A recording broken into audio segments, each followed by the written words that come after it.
আমি সার্বিয়া থেকে কিভাবে ইতালিতে আসলাম এই বিষয়টা আজকে টোটালি ক্লিয়ার করব আপনাদের মাঝে। যদিও এর আগে অনেক ভিডিও দিয়েছিলাম, তো আজকে স্পেশালভাবে কিছু কথা বলবো এর ভিতরে। তো প্রিয় দর্শক মন্ডলী, আশা করছি সবাই ভালো আছেন। আমি আল্লাহর অশেষ রহমতে ভালো আছি। তো আপনাদের মাঝে আরও একটি ভিডিও নিয়ে উপস্থিত হলাম। সেটা অবশ্যই ভিডিওর থাম্বনেল দেখে বুঝতে পারছেন যে ভিডিও টপিকটা কি হতে চলেছে। আজকে ভিডিও টপিকটা হচ্ছে আমি সার্বিয়া থেকে কিভাবে ইতালিতে কোন কোন দেশ পাড়ি দিয়ে আসলাম বা কীরকমভাবে আসলাম, মূলত এই বিষয়গুলো আজকে আপনাদের মাঝে ক্লিয়ার করব। অবশ্যই শেষ পর্যন্ত দেখবেন। চলুন শুরু করি ভিডিওটি। প্রথমত যখন আমরা আপনার 25শে নভেম্বর যখন সার্বিয়া থেকে বের হই আপনার গেম দেওয়ার উদ্দেশ্যে, তো তখন কিন্তু আপনার রাত আনুমানিক 9টার মতো বাজে। তো 9টার থেকে আমরা কিন্তু নানা রকমভাবে সেফটি নিয়ে বের হয়ে এসে আমাদের কর্মস্থল থেকে, তো বের হয়ে আসার পর তখন আমাদের দালাল, যেটা সিলেটে বাড়ি, এর আগে আমি বলছি, শাহিন, তো তার মাধ্যমে তাকে আমরা ফোন করে বলি যে ভাই আমরা 14 জন লোক যাওয়ার জন্য প্রস্তুত, তো আপনি আমাদের গাড়ি পাঠান বা একটা সিস্টেম করে যে কোনোভাবে আমাদের নেওয়ার চেষ্টা করেন।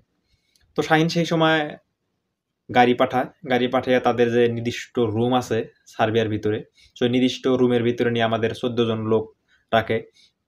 রাখার পর সেই রাইতেই রাত 12টার পরে 7 জন লোক সেখান থেকে সেপারেট করে 7 জন লোক আগে আপনার বসনিয়া যে বর্ডার আছে সেখানে ক্রস করে দেয়, বসনিয়ার ভিতরে নিয়ে আসে। আর 7 জন লোক আমরা গাড়ি সংকটের কারণে, গাড়ি একটা গাড়ি ছিল, সেই গাড়ি সমস্যার কারণে 7 জন লোক আমাদের সেখানে রাইখা পরবর্তী রাতে, তার মানে তারা আসছে 25শে নভেম্বর রাতে আর আমরা আসছি 26শে নভেম্বর রাতে। তো আসার পর যখন আমরা আপনার যে বসনিয়ার যে বর্ডারটা, ওটা কিন্তু অতটা হার্ড না, আমরা যখন আসছি তখন অত হার্ড না। তবে আমাদের পরবর্তী যে গ্রুপগুলো আসছে সেই সময় কিন্তু অনেক মোটামুটি হার্ড ছিল, বা 1 ঘন্টা 1.5 ঘন্টা হারছে, এরকম আমরা অনেক শুনতে পারছি। আমাদের কিছু লোক আসছে তাদের মুখ থেকে। তো সেখানে একটা ছোট্ট নদী আছে, সেই নদীটা পার হতে সাধারণত 1 থেকে 1.5 মিনিট টাইম লাগে। সেখানেও অথবা নানা রকমেরভাবে পুলিশ থাকে। তো আমরা পার হয়েছি, সেখানে একটা আপনার স্টিলের যে বোটগুলা, সেই স্টিলের বোটগুলা ছিল। সেখানে আমরা আসার সাথে সাথে গাড়ি থেকে নাইমা ডাইরেক্ট সেই নৌকার ভিতরে আসি। মানে মাঝ নদীতে থেকে আপনার লাইট দেয়, সিঙ্গেল দেয় যে নৌকা আছে এখানে, তাড়াতাড়ি চলে আসো। তো আমাদের সেইভাবে বলা ছিল। তো তারপরে নাইমা আমরা সেই নৌকার ভিতরে আসি এবং 1 থেকে 1.5 মিনিটের ভিতরে আমাদের নদীটা পার হয়ে যায়। তো নদীটা পার হওয়ার সাথে সাথে নদীর উপরেই আপনার সেখান থেকে একটা রোড আছে, মেন রোড, যেখান থেকে সর্বক্ষণ গাড়ি চলাচল করে। যদিও গভীর রাত, তবুও সবসময় গাড়িরা চলাচল করে যেহেতু মেন রোড। তো সেখান থেকে গাড়ি চলাচল করে। আমাদের বলা হয়েছে যে সেখানে গাড়ি আইসা দাঁড়ানো মাত্র তোমরা 15 থেকে 20 সেকেন্ডের ভিতরে গাড়িতে যে কোনো মূল্যে তোমাদের চলে যেতে হবে। কারণ দেখা যাচ্ছে যে একটা মেইন রোড, সেখানে যদি গাড়ি থামাইয়া এইভাবে অবৈধ লোকগুলো নিয়ে যাওয়া হয়, অন্যজনে কিন্তু যদি দেখে এই বিষয়গুলা বা নানা রকমের গাড়ি যে তারা যদি ধরিয়ে দিতে পারে, সেক্ষেত্রে তাদের সমস্যা হবে গাড়িওয়ালাদের, বা আমাদেরও সমস্যা হইতে পারে।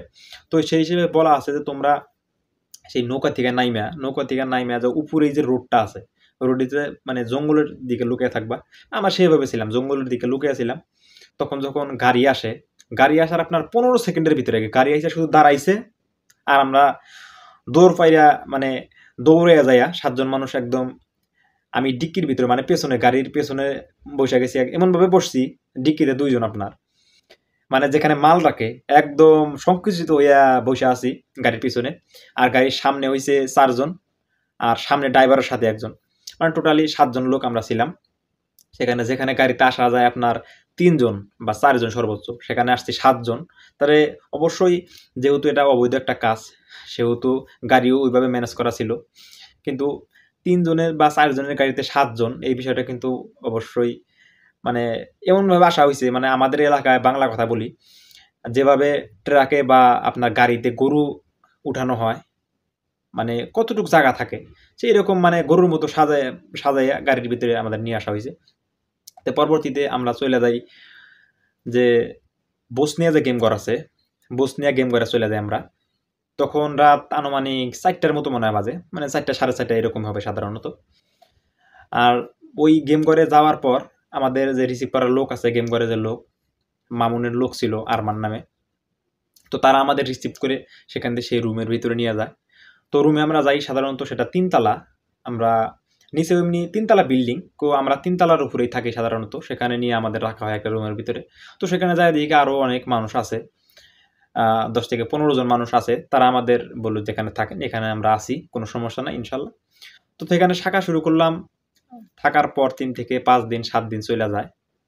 তো আমাদের দালাল যে শাহিন সাহেব, যে তার সিলেটে বাড়ি, সে আমাদের কাছে টাকা দাবি করে যে টাকা দিতে হবে, কারণ তখন আমরা কিন্তু পেমেন্ট করি নাই বা তাদের বিষয়টা এখন আমরা জানি না। তো আমরা সরল মনে এই 14 জন মানুষ, আগে 7 জন সেখানে আসছিল, আমরা পরে সেই রুমে গেলাম, যে 14 জন মানুষ একখানে হইলাম এবং 3 থেকে 4 দিন বা 5 দিনের মাথায় আমরা সমস্ত টাকা পেমেন্ট করে দিলাম। 14 জন মানুষ 2 লাখ করে টাকা পেমেন্ট করে দিলাম। তো পেমেন্ট করার পর 5 দিন যায়, 7 দিন যায়, 10 দিন যায়, না প্রথম শাহিনের কাছে টাকা দিলাম, সেই শাহিন বলতেছে যে আমি নিজে তোদের দিয়ে গেম দেওয়াবো, তোরা সেখানে অপেক্ষা কর। আর যার রুমে থাকি তারা বলতেছে যে তোমরা টাকা পেমেন্ট করো। আমরা তো বলতেছি যে ভাই আমরা তো আগের লোকের কাছে টাকা পেমেন্ট অলরেডি করে দিছি।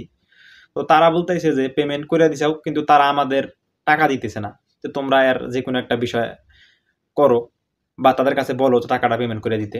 তো আমরা নানা রকমভাবে তাদের কাছে বলি যে টাকাটা পেমেন্ট করে দেন, তারা কিন্তু কোনোভাবেই টাকাটা পেমেন্ট করে না, বা উল্টা বলে যে আমরা তোদের গেম দিব, আমার লোক দেয়া তোদের গেম দেবো, তাদের কোনো সমস্যা নাই। তো তখন আমরা সেইভাবে বসে থাকি। এরপর আরও কিছুদিন যাওয়ার পর দেখা যাচ্ছে টাকাটা দিতেছে না। আর এর বিষয়ের মধ্যে আমরাও বুঝে ফেলাইলাম যে আগের যে দালাল সে মিথ্যা কথা বলতেছে। তো সেখানে নানা রকমভাবে হ্যারাসমেন্ট হওয়ার পরে আমরা যার রুমে থাকতাম সে বলতেছে দেখ তার কাছে যে টাকাগুলা দিছা সেই টাকাগুলো তোলার দায়িত্ব আমাদের, তোরা আরো 70,000 টাকা করে বাড়িয়ে দে, তোদের আমরা ভালো রকমের একটা গেম দিয়ে দিই, যাতে হাঁটা না লাগে, মানে অল্প হাইটেই গাড়ি দিয়ে চলে যাবি তোরা, তোদের কোনো সমস্যা হবে না। তো আমরা সরল মনে ঠিক আছে টাকা আমরা দিব 70,000, আগের 2 লাখ কোটি ঠিক আছে আপনার যদি তুলে নিতে পারেন নেন, আর আমরা আপনাদের 70,000 দিই, টোটাল 2,70,000 দিয়ে আমাদের ভালোভাবে একটা গেম দিয়ে দেন। তো এই পরিস্থিতি বা এরকম আলাপ আলোচনার মাধ্যমে আমরা 70,000 টাকা আবার দিই। 70,000 টাকা দেওয়ার পরে এরপরে আরও 5-7 দিন চলে গেছে, 25 দিনের মাথায় রুমের এখান থেকে বলতেছে যে তোদের মানে আগের যে পেমেন্ট করার কথা সেই পেমেন্ট করতেইছে না। তো আমরা বললাম ভাই আপনি তো বললেন যে তার কাছ থেকে টাকা তোলার দায়িত্ব আপনার, আপনি বললেন যে তোরা 70,000 টাকা করে দে, ওই টাকাগুলো আমরা তুইলা তোদের গেম দিয়ে দিব। তো তারা বলতেইছে যে আসলে সে টাকা দিতেছে না, এখন আমরা কি করব, সেভাবে আমাদের বসায় রাখছে। এখনকার বর্তমান যে আপডেট, ওটা তো আমাদের গেম রয়েছে গেল, এখনকার বর্তমান যে আপডেট, আমাদের পরে আরও একটা গ্রুপ আসছে, তাদের সাথেও মামুন সাপ এরকম করছে, মামুন যেটা সিলেটের মামুন বা শাহিন, সেও এরকম করছে। এরপরে এখনও বর্তমান আপনার বসনিয়ার যে রাজধানী বেলাজুস ক্যাম্প, সেখানেও কিন্তু এখন অনেক লোকে আটকা আছে। ব্যক্তিগতভাবে আমি ফেস টু ফেস কথা বলছি, গতকালও কথা বলছি হোয়াটসঅ্যাপ নাম্বারে, তারা বলতেছে যে মামুন আমাদের এইভাবে টাকা পয়সা নিয়ে আমাদেরকে ক্যাম্পে দিয়ে দিছে, নিজের বাড়ির ভিটা বেচা টাকা দিছে মামুনকে, সেই মামুন এখন টাকা পয়সা নিয়ে তাদেরকে বেলাজুস ক্যাম্পে রাইখা দিছে। কি একটা অবস্থা। আর আমাদের পরের এক গ্রুপ আসছে, তারা 5 বার গেম দিছে, 5 বার গেম দিয়া যে কোনোভাবে হোক সফলতা অর্জন করছে, বা তারা জেলও খাটছে, ক্রোয়েশিয়া 1 মাস না 2 মাস জেল খাটছে, এটা বিষয়টা শুনছি। তো আমাদের যে বিষয়টা বলি, আমি তাদের বিষয়টা বলার চেষ্টা করলাম যে মামুন আসলে কিরকম লোক, কারণ টাকা পয়সা নিয়ে বলে যে আজকে গেম দিব, কালকে গেম দিব, তোদের পাঠাবো, এইভাবে করে নানা রকমভাবে হ্যারাসমেন্ট তাদের করে অবশেষে ক্যাম্পে দিয়ে দেয়। দেখা যায় আর কোনো ফোন টোন কিছুই ধরে না। গতকালে কথা বললাম তাদের সাথে, তাদের খুব করুণ অবস্থা, এবং আমি আমার পক্ষ থেকে বলে দিচ্ছি যে ভাই মামুন আসলে আপনাদের পার করবে না, আপনারা যতটুকু যা করার দরকার নিজের প্রচেষ্টায় আপনারা চলে আসেন, যে কোনোভাবে যে কোনো মাধ্যম দিয়ে, মামুনের ভরসা করে থাকে লাভ নাই বা করে লাভ হন। তাই এখান থেকে একটা সাজেশন, আপনারা যারাই আসবেন, হয়তো আপনারা বিভিন্ন রকমের দেশ থেকে, সার্বিয়া থেকে, বসনিয়া থেকে বা ক্রোয়েশিয়া থেকে, বা আপনার মন্টিনিগ্রো, এরপর আছে কসোভিয়া, আলবানিয়া, বিভিন্ন দেশ থেকে কিন্তু আপনারা হয়তো বা বৈধ পথে গেম দিতে চান। তো মামুনের যে বিষয়টা, মামুনকে আপনারা যদিও আগে থেকে হয়তো বা চেনেন বা চেনেন না, সিলেটি মানুষ মামুন আছে এবং আপনার সার্বিয়াতে থাকে শাহিন, তো তাদের মাধ্যমে আপনারা আসবেন না বা তাদেরকে এড়িয়ে চলার চেষ্টা করবেন। এছাড়াও ভালো ভালো অনেক আপনার এজেন্সি আছে, তাদের দিয়ে আসার চেষ্টা করবেন, কারণ তারা শুধু আমাদের হ্যারাসমেন্ট করে নাই, আমাদের সাথে পিছে যারা আসছে আমাদের এখানে তাদেরও হ্যারাসমেন্ট করছে, বা যারা এখন ক্যাম্পে আছে তাদেরকেও হ্যারাসমেন্ট করছে। এরকম বিষয়গুলো আপনারা সব যাই না শুনে এরপরে আসবেন। তো আমাদের যে বিষয়টা সেটা আমি বলি। তো সেখানে 25 দিন যাওয়ার পর তারা বলতেছে তোদের আজকে গেম দিব, কালকে গেম দিব। প্রথম একদিন আমাদের গেমে বের করছে, গেমে বের কইরা তারা বলতেছে আজকে তোদের গেম দিব, তোরা রেডি থাক। আমাদের 9টার সময় বলছে, আমরা রেডি হইয়া বসে আছি। সাধারণত গেমগুলো বাড়ায় 9টা, 10টা, 11টার সময়, তো আমরা রাত 3টা পর্যন্ত বসে আছি, তারা কোনো রেসপন্স করে না। তার মানে আমরা বুঝলাম যে গেম আমাদের হবে না। গেম হবে না, তোরা আমাদের ডাইরেক্টলি নিষেধ করে দে যে আজকে গেম হবে না, তোমরা রেস্ট করো বা ঘুমিয়ে পড়ো। আমরা যখন রাত 3টা বাজে তখন আমরা বুঝলাম যে আমাদের গেম হবে না। তখন আমরা সবকিছু প্রিপারেশন লস করে সেখানে আমরা শুয়ে পড়ি বা ঘুমিয়ে পড়ি। একদিন পরে সেম কাহিনী। তো একদিন পরে সেম কাহিনী যখন করছে, আপনার বলতেছি আজকে তোদের গেম। তো আমরা সেইভাবে রেডিমেডি হইয়া নানা রকমের যেগুলো খাবার, শুকনা খাবার নেওয়ার দরকার, খেজুর, বিস্কুট বা পানি 2-1 বোতল বা যে রেড বুলগুলো আছে বা হেলথ ড্রিঙ্কগুলো আছে, সেগুলো নিয়ে আমরা রেডি হয়েছি দ্বিতীয় দিন। তো তারা বলতেছে, আচ্ছা তোমরা ওয়েট করো, গাড়ি অবশ্যই আসবে, তোমরা একটু ওয়েট করো। তো সেদিনও আপনার 12টা, 1টা, 2টা বাজে যায়, তাও গাড়ি আসে না। তো সেদিন আমরা বুঝলাম যে আমাদের সাথে মানে কি করা হইতেছে। তো তারা আসলে মানে আমাদের গেম দিবে না, গেমের কথা বলে এমনিতে ভাড়ে ভাড়ে রাখতেছে, এটা হচ্ছে মূল তাদের বিষয়। তো এর পরবর্তীতে আমাদের 3 নাম্বার দিনে, মানে প্রথম যে গেমটা বের হয়েছিল তার থেকে 4 থেকে 5 দিন পরে আরও নেপালও কিছু লোক ছিল, ইন্ডিয়ান কিছু লোক ছিল, টোটালি 15 থেকে 16 জন লোক, ডঙ্কার সহ। ডঙ্কার হচ্ছে আপনারা যারা আসলে মানে রাস্তার ভিতরে রাস্তা দেখে নিয়ে আসে, মানে এজেন্সির লোক রাস্তা দেখে নিয়ে আসে, তারা হচ্ছে মূলত ডঙ্কার। তারা সাধারণত আফগানি এবং পাকিস্তানি হয়ে থাকে। তো তাদের মাধ্যমে আমরা, তারা আমাদের গেম দেওয়ার জন্য বের করে। মানে প্রথম যেদিন বলছিল আমাদের বের করছিল গেমের জন্য, তার থেকে 4-5 দিন পরে বলতেছি তোমাদের আজকে গেম হবে। মানে এর আগে 2 দিন যে বিষয়টা, 2 দিন গেম করার নাম করে আমাদের আনলো না বা নিল না। তো 3 নাম্বার দিন আমাদের বলতেছে যে গেম হবে। আচ্ছা ঠিক আছে, আমরা প্রস্তুতি নিছি যেহেতু বলছে। আমাদের সাথে নেপালে ছিল এবং ইন্ডিয়ান ছিল এবং ডঙ্কাররা ছিল, মোটামুটি 16 থেকে 17 জন লোক। আমাদের গাড়িতে করে, ঠিকই গাড়িতে করে আমাদের পয়েন্টে নিয়ে গেছে, মানে জঙ্গলের দিকে আর কি। তো জঙ্গলের দিকে নিয়ে গেছে, ওটা কিন্তু মানে বর্ডারের সাইডে, মানে ক্রোয়েশিয়ার বর্ডারের সাইডে জঙ্গলের দিকে নিয়ে যাইয়া, যে সময় গেছি আমরা রাত সাধারণত মনে হয় 11টা বাজে। তো 11টা যাওয়ার পর 3টা সময় রাত পৌঁছেছি। পৌঁছানোর পর একটা করে গাড়িতে 4-5 জন, 7 জন করে মানুষ গেছি। তাহলে কীরকম মানে কষ্ট করে গেছি আপনারা বুঝতে পারতেছেন অবশ্যই। কারণ যেহেতু যে গাড়িতে 3 জন যাওয়া যায় সেই গাড়িতে 7 জন, 4 জন মানুষই বেশি বা 5 জন মানুষই বেশি। তো যাক, যে কোনোভাবে আপনার পয়েন্টে গেছি আপনার ক্রোয়েশিয়ার বর্ডারের কাছে। তো বর্ডারের কাছে যাওয়ার পর রাত 3টার সময় আমরা সেখানে পৌঁছাই। পৌঁছানোর পর আমাদের তার পরের দিন বিকালে, যখন বিকাল 3টা বাজে, তারপরের দিন সারাদিন ওখানে ঘুমাইছি। ওই 1-2টা হেল খাইয়া বা খেজুর 2-1টা খাইয়া, পানি খাইয়া ঘুমাইছি। তারপরের দিন বিকালে তারা, যারা ডঙ্কার আছে, তারা বলতেছে যে তোমাদের টাকা লাগবে, তোমরা টাকা বের করো, আর্জেন্টলি তোমাদের টাকা বের করো। 1 ঘন্টার ভিতরে 2 লাখ টাকা, 1 ঘন্টার ভিতরে 2 লাখ টাকা। এমনিতেও আমরা সার্বিয়ায় কী অবস্থায় আসছি, প্লাস আমরা প্রথম এক দালালের কাছে দিলাম, শাহিন সাহেবের কাছে, সেখানে 2 লাখ মায়ের। এরপরে আমরা মামুনের কাছে মানে আপনার 70,000 টাকা দিছি, সেই 70,000 টাকা তো বাদ। এখন আবার বলতেছে 1 ঘন্টার ভিতরে 2 লাখ টাকা জোগাড় করবে। এটা আর কি আমরা যে 7 জন ছিলাম সবাইরে বলতেছে। তো আমাদের বলার পর আমরা তো আসলে মানে আকাশ থেকে ভাঙ্গে মানে মাটিতে পড়লাম। আমরা এখন কোথায় আছি এটা বুঝতেছি না। তো ওই পরিস্থিতিতে জঙ্গলের ভিতরে 1 ঘন্টার ভিতরে 2 লাখ টাকা। এর আগেও যে কাহিনীগুলো হইছে, আমাদের ফোন নিয়ে রাখছে মামুন সাহেব, মামুনের ইশারায় লোকজনে ফোন নিয়ে রাখছে। 15 দিন যাবৎ বাড়িতে কথা বলতে দেয় না।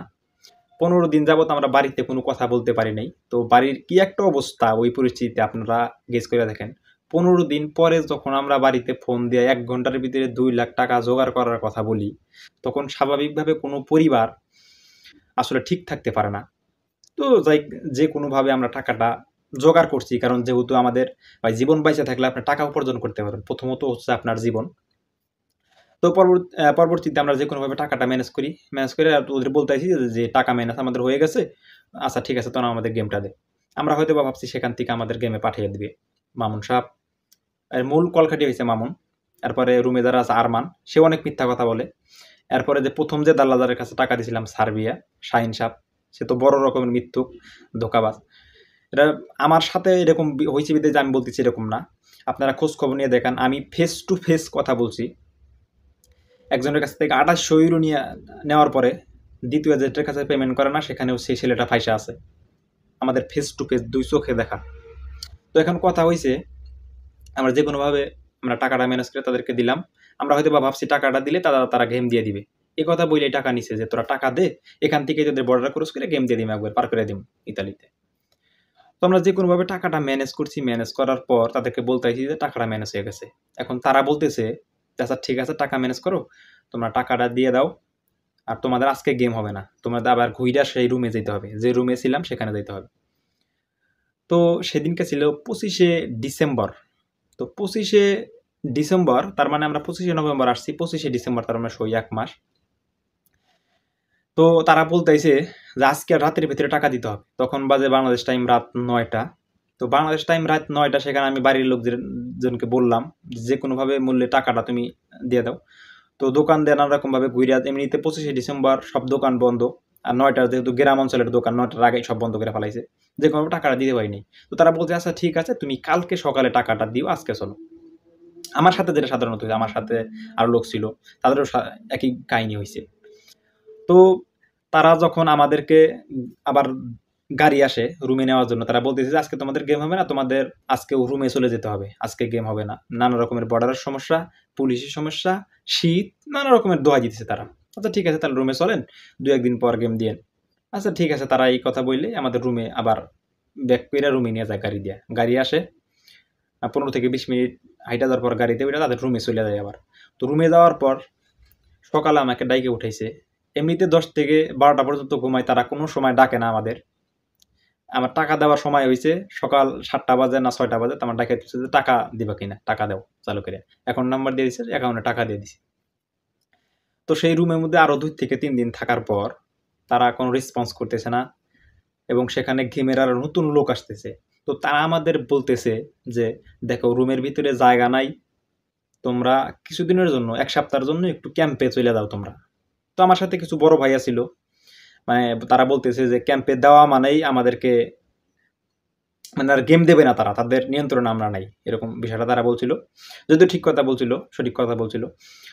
তো সেখান থেকে তারা এইভাবে আমাদেরকে টাকাটা দেওয়ার 2 থেকে 3 দিন পর আমাদের তাদের গাড়ি দিয়া আমাদের রাজধানীর বেলাজুস যে ক্যাম্প আছে সেখানে তারা রেখে আসে, বেলাজুস ক্যাম্পের ভিতরে।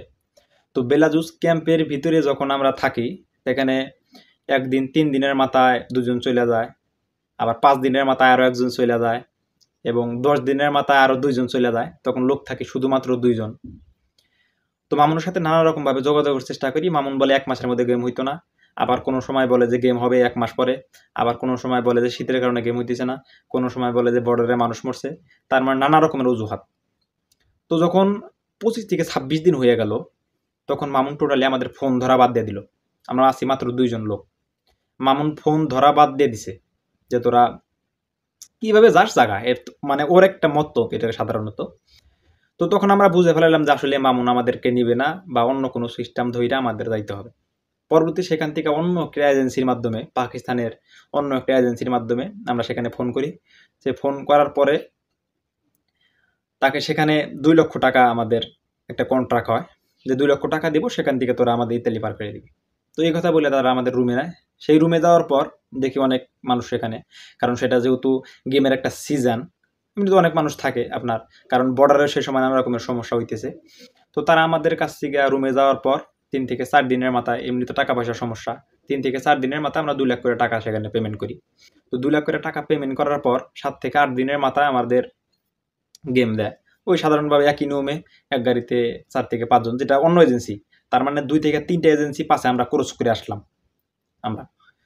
তো পরবর্তীতে যে এক গাড়িতে, একটা করে গাড়িতে 5 থেকে 7 জন মানুষ, আপনার 7 জন, সর্বনিম্ন 7 জন থাকে। 7 জন মানুষ আমরা 3 থেকে 4 ঘন্টার জার্নি করে আমাদের পয়েন্টে যাই। গাড়ি যেখানে থাকে ওখান থেকে আপনার ব্যাগ তো অত ভারী ব্যাগ না, সাধারণ যে পাতলা খাবারগুলো, হালকা যে খাবারগুলো, শুকনা খাবার, খেজুর, পানি, এগুলো সাধারণত। তো আমরা সেগুলো নিয়ে একটা দৌড় দিয়ে আমরা লুকিয়ে যাই একটা আড়ালে। তো সেখানে সব মানুষ সাধারণত 18 থেকে 19 জন ছিলাম। তো সেখানে একসাথে হওয়ার পর একটা রুমের ভিতরে চলে যাই। তো রুমের ভিতরে আমরা রাত 3টার সময় পৌঁছাই। 3 থেকে 4 ঘন্টা ঘুম পাড়ার পর সকালে আপনার 8টা বা 9টার দিকে আমরা আবার জায়গায় উঠি।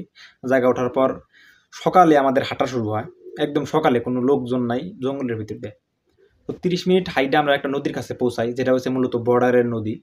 ওটা আছে ক্রোয়েশিয়ার বর্ডারের মেইন নদী, যেখানে যে নদীটায় স্রোতও আছে এবং পানিও আছে অনেক, এবং নদীটা মোটামুটিভাবে বড়। তো সেখানে যাওয়ার পর আমরা স্টিলের বোর্ড দিয়ে আমরা পার হই। সেখানে স্টিলের বোর্ড দেওয়া, সেখানে আমরা পার হই। পার হওয়ার পর মানে 2টা করে গ্রুপ, যেহেতু আমরা 16-17 জন মানুষ, মানে অর্ধেক 2টা ভাগে ভাগ করে প্রথম এক গ্রুপ নৌকা পার করছে, দ্বিতীয় আরেক গ্রুপ আপনার নৌকা পার করছে। তো পার করে সবাই একসাথে হইয়া জঙ্গলের ভিতরে গভীরে যাইয়া আমরা সেখানে মানে স্লিপিং বেড ছিল আমাদের সাথে, প্রচণ্ড শীতের সময়, সে সময় স্লিপিং বেড ছিল। তো স্লিপিং বেড পাইরা আমরা সে সময় ঘুমিয়ে যাই একদম। 2 থেকে 3 ঘন্টা বা 4 ঘন্টা, ম্যাক্সিমাম 4 ঘন্টা হবে। তো 4 ঘন্টা ঘুমানোর পর আমাদের যে ডঙ্কাররা ছিল তারা বলতেছে যে আজকে গেম হবে তোমাদের, মানে আজকে বলতেছে যে এখন সময় হয়েছে, চলো আমরা এখন চলে যাই। তো আমাদের উঠে সেরকম 2:10 বাজে সম্ভবত টাইম। 2:10, সবারই ফোন বন্ধ এবং সবার কাছে কিন্তু এমবি নাই, যা আছে শুধু ওই ডঙ্কারদের কাছে, যারা আমাদের সাথে আসছে পাকিস্তানি বা আফগানি তারা। তো সেখান থেকে আমরা হাঁটা শুরু করি। একদম এক হাঁটাতে আমাদের মাগরিবের আজান দেয়। একটা নদীর কাছে যায়, আর একটা নদী, ছোট একটা নদী। সেই নদীর কাছে যাওয়ার পর এরপরে হাঁটার বিষয়ে আর কি বলবো, মানে হাঁটা আর হাঁটা, মানে 10 থেকে 12 ঘন্টা টানা হাঁটছি। হাঁটার পর মাগরিব আজানের সময় সেই নদীটার কাছে পৌঁছাই। নদীটার কাছে যাওয়ার পর আমরা প্লাস্টিকের বোট ছিল আমাদের সাথে, 15 থেকে 20 কেজি ওজন। এটা হয়তোবা আমি 15 মিনিট নিলাম, অন্যজন 15 মিনিট নিল, 15 মিনিট না 5 মিনিট করে, এমনিতে হাঁটার সময় জোরে জোরে হাঁটতে হয়। 5 মিনিট করে নিলে দেখা যায় যে অনেক ক্লান্ত হয়ে যায়। তো সেই মানে নদীর কাছে যাইয়া বোটটা ফোলানোর টাইমে বোট ফোলানো 3 থেকে 2 ভাগ হয়ে গেছে, আর 1 ভাগ ফোলানো বাকি আছে। তো সেই সময় পুলিশ এসে পড়ছে। তো আমাদের ইশারা দিছে ডঙ্কার যে চলে আয় তোরা। তো সবকিছু ওইভাবে ফালিয়ে দিয়ে আমরা নানা রকম ভাবে চলে আসি। আইসা এক রাস্তার আউলে মাথা নিচা করে মানে বসে থাকি। মানে সেই সময় যে এমন একটা অবস্থা, গলার ভিতরে যে কাশ উঠছে, আপনি কাশ দিবেন, এই কাশ দেওয়ারও সময় সুযোগটা সেই সময় নাই, এমন একটা অবস্থা। তো সেখানে নানা রকম ভাবে বসে থাকি, 1 থেকে 1.5 ঘন্টা বসে থাকি। এবং ততক্ষণ তারা কিন্তু পুলিশরা ড্রোন উড়িয়ে দিছে আকাশের উপরে। ড্রোন উড়িয়ে দিছে, ড্রোনের লাইটগুলা মাটি পর্যন্ত ভেদ করতেছে, মাটির ভিতর দিয়ে দেখা যাচ্ছে যে কোথায় কেউ আছে, দেখলে ওরা সেখানে লাইট জ্বলে ওঠে ড্রোনের ভিতরে, এবং তারা ট্র্যাকিং করে তাৎক্ষণিকভাবে চলে আসে পুলিশ। তো আমরা যখন ড্রোন আসে আমরা কিন্তু মাটির সাথে একদম শুয়ে যাই, 10 থেকে 15 জন মানুষ মাটির সাথে একদম শুয়ে পড়ি। তো এরকমভাবে ড্রোন যখন তারা আবার চলে গেল ড্রোন, তখন আমরা 1 থেকে 1.5 ঘন্টা পর আবার প্লাস্টিকের বোট ফুলাইয়া সেখানে 2 থেকে 3 গ্রুপ, ছোট নদী, ওটা একটু ছোট নদী, 2 থেকে 3 গ্রুপ সেই প্লাস্টিকের বোট দিয়া আমরা পার হই। পার হওয়ার পরে আবারও ড্রোন, যখন নৌকা থেকে নামছি আবারও ড্রোন উঠলে একটা শব্দ করে আর হালকা লাল নীল বাতি জ্বলে। বিষয়টা এমনি তো বড় ড্রোন, বড় আকারে বড়। তো তখন আমরা সেই সময় যখন ড্রোন ওঠে তখন আমরা আবারও সেই আগের মতো করে শুয়ে পড়ি মাটিতে। শুয়ে পড়ার পর যখন ড্রোনটা চলে যায় 5 থেকে 7 মিনিট পর, তখন ডঙ্কাররা বলতেছে যে চলো এখন গেমের সময় হয়ে গেছে, বা এখন হাঁটা শুরু করা লাগবে। তো তখন যে বা প্লাস্টিকের বোর্ডের যে বিষয়টা সেটা শেষ। তো তখন থেকে টানা 2 ঘন্টা হাঁটছি। টানা 2 ঘন্টা হাঁটার পর আমরা একটা জঙ্গলের ভিতরে যাইয়া সেখানে আবারও আগের মতো আমরা শুয়ে পড়লাম। সেটা হইতে পারে রাত আপনার 8টা, মোটামুটি 8টার মতো বাজে। তো যখন রাত 8টা বাজে তখন আমরা জঙ্গলের ভিতরে সবাই শুয়ে আছি এবং উপর দিয়ে নানা রকমভাবে ড্রোন উড়ানো হইতেছে।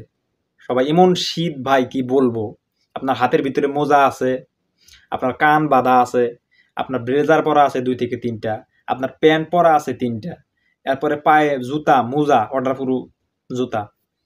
এত ঠান্ডা মনে হইতেছে হাত পা আপনার ছিঁড়া যাইব। আর সেখানে ওইভাবে যে কোনোভাবে ঘুম পারি। আমার সাধারণত যেটা হয়েছে, মানুষের কি হয়েছে সেটা বলতে পারবো না, আমার পায়ের ভিতরে মনে হচ্ছে যে আমার পা কাইটা সেখানে মরিচ ভরাই দিছে। বা এমনিতে 2 মাস 10 দিন টোটালি বসনিয়াতে ছিলাম। 2 মাস 10 দিন টোটালি বসনিয়াতে থাকার পর হুট করে 10 থেকে 12 ঘন্টা হাঁটা, এটা মুখের একটা কথা না। 10 থেকে 12 ঘন্টা টানা হাঁটা ভারী জুতা পায়ে। তো পায়ের কি অবস্থা কি এটা ছিল নতুন করে বলার কিছু নাই, এর আগে ভিডিওগুলোতে বলছি। তো সেখান থেকে আমরা 2-3 ঘন্টা ঘুম পাড়ার পর, 2টি ঘন্টা বলতে 2.5 ঘন্টার মতো হবে, 8টার সময় পৌঁছে 10টার সময় হয়তো বা ঘুম আমাদের ভাঙ্গা যায়। আসলে ঘুম পাড়া না, ওটা মূলত রেস্ট করা। কারণ যেহেতু একটা সময় বা পরিবেশ পরিস্থিতি আসে যাওয়ার জন্য, বা কোন সময় হয়তো আপনার পুলিশ থাকে, ড্রোন থাকে, উপরে ড্রোন ক্যামেরা, এরপরে কাঁটাতারের যে বেড়াগুলা এবং রাস্তার বিষয় সব কিছু নির্দেশ করে যাইতে হয়। এবং আরও একটা কথা বলি, আমাদের সাথে যে ডঙ্কারগুলো ছিল তারা খুব পারদর্শী এবং তীক্ষ্ণ দৃষ্টিসম্পন্ন, তারা অনেক অভিজ্ঞ। তো তারা তখন বলে যে চলো এখন আমরা চলে যাই বা যাওয়ার সময় হয়েছে আমাদের। তো সেখান থেকে আবার টানা হাঁটা শুরু করি। এক হাঁটাতে আমরা 2 থেকে 3 ঘন্টা হাঁটার পর আমরা যখন 12:30 বাজে, রাত 12:30টার সময় আমরা আমাদের পয়েন্টে পৌঁছাই। পয়েন্ট বলতে যেখানে মূলত গাড়ি আসবে, সেখানে পয়েন্ট থেকে একটু দূরে, মানে 10 থেকে 15 মিনিট দূরে। তো সেখানে যাওয়ার পর তা আমাদের ডঙ্কাররা বলতেছে যে আমরা চলে এসেছি, তো এটাই মূলত পয়েন্ট। এখানে তোমরা তোমাদের পোশাক পাতি যা আছে সব ফালিয়ে দাও, ফালিয়ে দিয়ে তোমরা ফ্রেশ হও বা খাবার টাবার যা আছে খাইয়ে নাও, যদি অল্প কিছু খাবার থাকে। তো এই সময় খাওয়ারও কোনো মোটা হয় না ভাই, শুধু ওই একটা ড্রিঙ্ক বা রেড বুল এসবই শুধু খাওয়া, তাছাড়া কোনো কিছু খাওয়ার মতো ওরকম অ্যাবিলিটি আসে না সাধারণত। তো তখন আমরা সেখান থেকে গাড়ির জন্য ওয়েট করি 3 ঘন্টা। যখন রাত 3টা বাজে, 12টার সময় 12:30টার সময় পৌঁছাই আমরা, যখন রাত 3টা বাজে, 2.5 ঘন্টার মতো, তারা যখন বলতে এসেছে যে গাড়ি আসছে, এখন চলো 10 থেকে 15 মিনিট হেঁটে গেলে আমাদের পয়েন্টে চলে যাবো গাড়ির কাছে। তো আমরা 10 থেকে 15 মিনিট হাঁটার পর একদম ফাঁকা দাগের ভিতর দিয়া, মাঠের ভিতরে, সেখানে কাঁটাতারের একটা বেড়া ছিল, কাঁটাতার আমরা ক্রস করি। এবং বরফ, সেই সময় প্রচণ্ড পরিমাণ বরফ, কারণ শীতের সময়। এবং আমরা 10 থেকে 15 মিনিট ফাঁকা জায়গার ভিতর দিয়ে হাইটা, মেন রোড আছে, মেন রোডের মাঝে একটা ব্রিজ আছে, ব্রিজের নিচে সাধারণত ফাঁকা জায়গা থাকে। তো ব্রিজের নিচে আমরা লুকিয়ে রয়েছি 10 থেকে 15 জন মানুষ। সেখানেও গাড়ি আসতে 2 ঘন্টা দেরি। তার মানে তখন বাজে আপনার 4টা বা 4:30টার মতো। 4:30 না, মূলত 4টা বাজে সাধারণত, যতটুকু জানি অতটুকু মনে নাই। যখন 4টা বাজে তখন বলতেছে যে গাড়ি আসবে, তোরা যা। আমি সবার প্রথমে, আমারে বলতেছে তুই সবার আগে যা, মানে আমি সবার আগে ছিলাম। তো সবার আগে থাকার পর ব্যাগ ট্যাগ সব কাঁধে আছে, খাবার টাবার অত নাই, পোশাক পাতিও নাই। ব্যাগ ট্যাগ সাথে নিয়ে রাস্তার সাইডে যাইয়া হাত হাত মাথা একদম নিচ থেকে দিয়ে শুয়ে পড়ছি ডাইরেক্ট রাস্তার সাইডে। রাস্তার সাইড তো সাধারণত ঢাল বা স্লোপ থাকে, তো স্লোপে যে আমরা শুয়ে পড়ছি, মানে আমার পর একজন আসছে, ও এরপর আরেকজন আসছে, এরপর আরেকজন আসছে, এইভাবে 10 থেকে 15 জন মানুষ একদম রাস্তার সাথে শুয়ে পড়ছি। যখন গাড়ি আইছে 15 থেকে আপনার 20 সেকেন্ডের ভিতরে, 20 সেকেন্ডও লাগে নাই, 15 সেকেন্ডের ভিতরে শুধু গাড়িটা আইসা দাঁড়ানো। কারণ যেহেতু অবৈধ কাজ, যদি গাড়ি ওভাবে ধরতে পারে কোনো পুলিশ, সেক্ষেত্রে নানা রকমের সমস্যা হবে, যেহেতু অবৈধ কাজ। তাই 15 সেকেন্ডের ভিতরে গাড়ি আইসা দাঁড়ানো মাত্র, কার উপর দিয়ে কে যাইয়া গাড়ি একদম, মানে গরু কীরকমভাবে সাজায়, হাইস গাড়ি তো 5 থেকে 7টা সিট থাকে। তো সিটগুলো সব ফেলে দেওয়া হয়েছে, একটা টোটাল বড় গাড়ি, সেখানে একদম গরুর মতো সাজানো হয়েছে মানুষ, একজনের উপরে আরেকজন, একজনের উপরে আরেকজন, এইভাবে। মানে যেখানে মানুষ যাবে 7 থেকে 8 জন, সেখানে মানুষ হচ্ছে 15 থেকে 16 জন বা 20 জন। তো যার উপর কার উপর দিয়ে কেরা যাবে ওটা আসলে মানে ওই রকম নাই। তো যাওয়ার পর গাড়িতে, যখন গাড়ি মোটামুটি গাড়িতে যাওয়ার পর গাড়ি বসা পড়লাম সিস্টেম কইরা। তো তখন গাড়িওয়ালা বলতেছে আচ্ছা ওকে, এখন আমরা গাড়ি স্টার্ট করব। মানে 15 সেকেন্ডের ভিতরে গাড়ি আবার স্টার্ট। এত টানের টান বাই গাড়ি, যেটা আসলে বলার মতো না। যখন যখন আমরা গাড়িতে উঠি, গাড়ি তখন মানে হাই লেভেলের যে টান আছে, ওই টান দিয়ে আমাদের ক্রোয়েশিয়ার রাজধানী জাগ্রেবের ভিতরে ঢুকে দেয়। ক্রোয়েশিয়ার রাজধানী জাগ্রেবে যাওয়া মানে আপনি সেফ। ওকে, ক্রোয়েশিয়ার রাজধানী জাগ্রেবে যখন আপনি যাবেন তখন আপনি সেফ, কোনো পুলিশের সমস্যা হবে না। পুলিশ যদি ধরেও তাহলে আপনাকে ফিঙ্গার ছেড়ে দিবে, কোনো সমস্যা নেই। আর যদি বর্ডারের কাছে ধরে সেক্ষেত্রে আপনার সমস্যা হতে পারে, আপনাকে ডিপোর্ট করবে। আর যদি পাসওয়ার্ড বা কাগজপাতি থাকে, পাসপোর্ট থাকলে আপনাকে হয়তো বা দেশে পাঠিয়ে দিতে পারে, এরকম বিষয়টা। তো এরপর আর একটা বিষয় বলি, আমি যখন ওই ছোট নদী পার হওয়ার সময়, যখন প্লাস্টিকের বোর্ড দিয়ে পার হওয়ার পরে আমরা আসছি, আমার মুখে মানে এমন একটা অবস্থা হয়েছে যে এমনিতে 2 মাস 10 দিন আমরা নানা রকম এজেন্সির সাথে হ্যারাসমেন্ট হয়েছি, নানা রকমের টাকা পয়সা গেছে। আমার মুখে সব সময় বলতেছি যে আল্লাহ তুমি আমাদের দিকে একটু তাকাইও বা একটু আমাদের রহমত কইরো।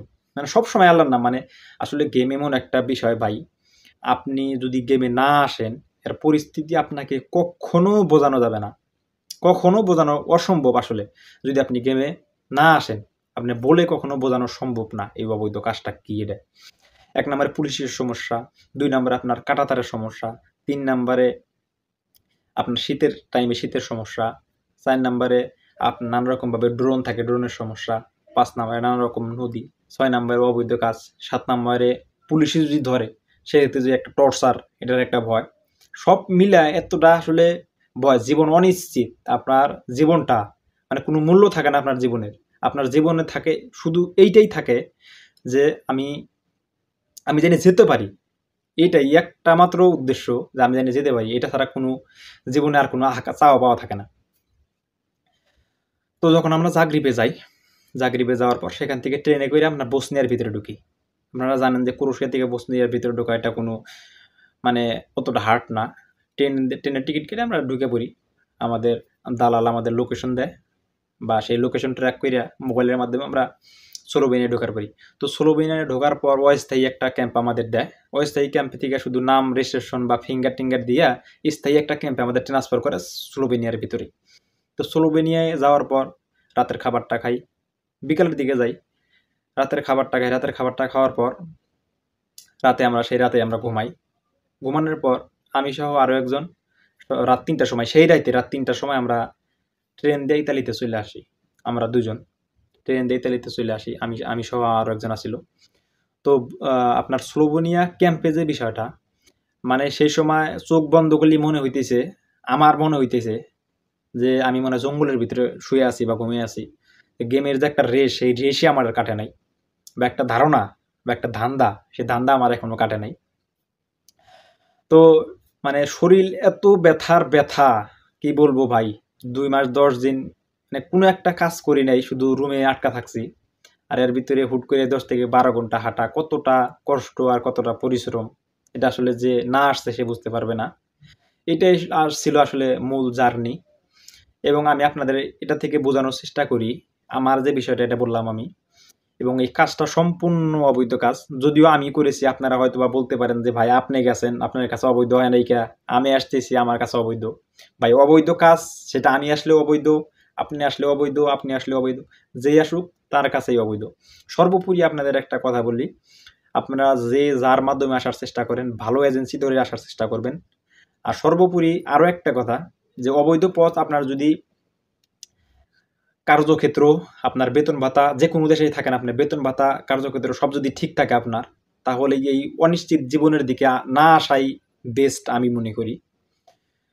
তো এটাই ছিল মূলত বিষয়। আপনারা যারা আসবেন, আপনারা মামুনকে হয়তো বা চেনেন, শাহিনকে হয়তো বা চেনেন, আরমানরে হয়তো বা চেনেন।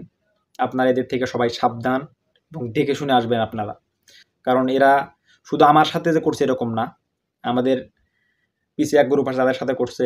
এখনও রানিং একটা গ্রুপ আছে আপনার বসনিয়ার ভিতরে, ক্যাম্পে রাখছে তাদের। আমার 100% নিশ্চিত তাদের গেম দেবে না। গতকাল তাদের সামনে ফেস টু ফেস কথা হয়েছে। তারা বলতেছে যে মামুন, আমার বিটা বেচা টাকা মামুন আমাদের নিয়ে আমাদের ক্যাম্পে দিয়ে দিছে, আমাদের গেম দেবে না। তো মানুষ কতটা খারাপ হইলে আসলে এরকম কথা বলতে পারে। আমাদের সাথে যেটা হয়েছে, আমরা বলছি যে ভাই আমাদের টাকা পয়সা নাই, কোনো কিছু নাই, আমাদের একটু ব্যবস্থা করেন বা পার করার ব্যবস্থা করেন। তারা বলতেছে যে টাকা দিতে হবে, শরীরের রক্ত বিক্রি করে হলেও আপনাকে টাকা দিতে হবে।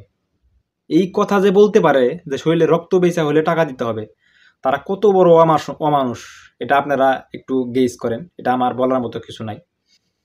তো আশা করছি এরকম মানুষের পাল্লায় আপনারা পড়বেন না। যার মাধ্যমে যেখান দিয়ে আসেন সাবধানে আসবেন, আপনার জীবনটা অনিশ্চয়তার দিকে ফেলে দিবেন না। এটাই হচ্ছে মূলত আমার সর্বোপরি কথা। এবং আরও একটা ঘটনা আমি শেয়ার করি ছোট করে, যদিও ভিডিওটাও লং হয়ে গেছে, বা লং হলে আসলে করার কিছু নেই, কারণ আপনাদের স্বার্থে ভিডিও দেওয়া। এরপরে গতকালের একটা ছেলের সাথে কথা হয়েছে, একটা ভাইয়ের সাথে আমার কথা হয়েছে। সেই ভাইটা বলতেছে ভাই 5 বার গেম দিছি, 5 বারই পুলিশে আটকাইছে, 5 বার ধরছে। এরপরে জঙ্গলের ভিতরে আইসা মাফিয়ার চক্রে পড়ছে, আফগানি মাফিয়া, ডাইরেক্ট বন্দুক সহ, হাতে বন্দুক নিয়ে লাইনে সিরিয়াল করে দাঁড় করে বন্দুক ঠেকেছে মাথার ভিতরে, যার কাছে যা আছে দিয়ে দে, টাকা পয়সা থাকলে দিয়ে দে। এরকম গতকাল এক ভাইয়ের সাথে ফেস টু ফেস কথা তার সাথে। পরে ভাই বলতেছে ভাই আমরা জীবন বাঁচিয়ে আসছি, কোনো রকমের টাকা পয়সা কোনো ব্যাপার না, আল্লাহ জীবন বাঁচিয়ে নিয়ে এসছে, এটাই সবচেয়ে বড় কথা। তো আমি চাই না আসলে এরকম অনিশ্চয়তার দিকে আপনারা আসেন। এরকম ঘটনা কিন্তু হর হামেশে হয় না এরকম, এমন না। ইতালি, জার্মান, ফ্রান্স, পর্তুগাল এরকম দেশে আসার জন্য মানুষ নানা রকমভাবে অনেক চেষ্টা করে, অনেক স্ট্রাগল করে। আপনারা যদি বৈধ উপায় পান অবশ্যই আসবেন, আর অবৈধ দিকে না আসা আমি বেস্ট মনে করি, এটা আমার দিক থেকে। আর বাকিটা সেটা আপনাদের ব্যক্তিগত হিসাব। আর একটা কথা বলি, আপনার নসিবে যদি থাকে, সেহেতু আপনি যে কোনো মাধ্যমে আসবেন, যে কোনো মাধ্যমে আপনি যে কোনো দেশেই যদি আপনার নসিব থাকে, তারপর ইতালিতে, ফ্রান্সে, পর্তুগালে, জার্মানিতে, যে কোনো দেশে আপনার রিজিক্স থাকবে, অবশ্যই যে কোনো মাধ্যমে চলে আসতে হবেন। যেটা আমি যদিও বলি অবৈধ বৈধ, সেটা কোনো ঘটনা না। এটা হচ্ছে মূলত বিষয়। তো আশা করছি টোটালি বিষয় বুঝতে পারছেন। এবং মূলত এই ভিডিওটি করা আমার অনেক ভাই বলেছিল যে ভাই ভিডিও কিভাবে আপনি গেলেন সার্বিয়া থেকে ইতালি, এই লং একটা ভিডিও আপনি দিবেন। তাদের জন্য মূলত ভিডিওটি করা এবং একদম লংভাবে। আশা করছি বিষয়টা বুঝতে পারছেন, যদিও তো লং ভিডিও হয়ে গেল, এজন্য আমি দুঃখিত সবার কাছে। আশা করছি যদি ভিডিওটি ভালো লাগে অবশ্যই লাইক করবেন, শেয়ার করবেন এবং আমাদের ইউটিউব চ্যানেল সাবস্ক্রাইব করে আমাদের সঙ্গে থাকবেন। তো আপনারা সবাই ভালো থাকবেন, সুস্থ থাকবেন, এই আশাবাদ ব্যক্ত করে আজকের মতো এখানে এই ভিডিওটি শেষ করছি। আল্লাহ হাফেজ। আসসালামু আলাইকুম ওয়া রাহমাতুল্লাহি ওয়া বারাকাতুহু।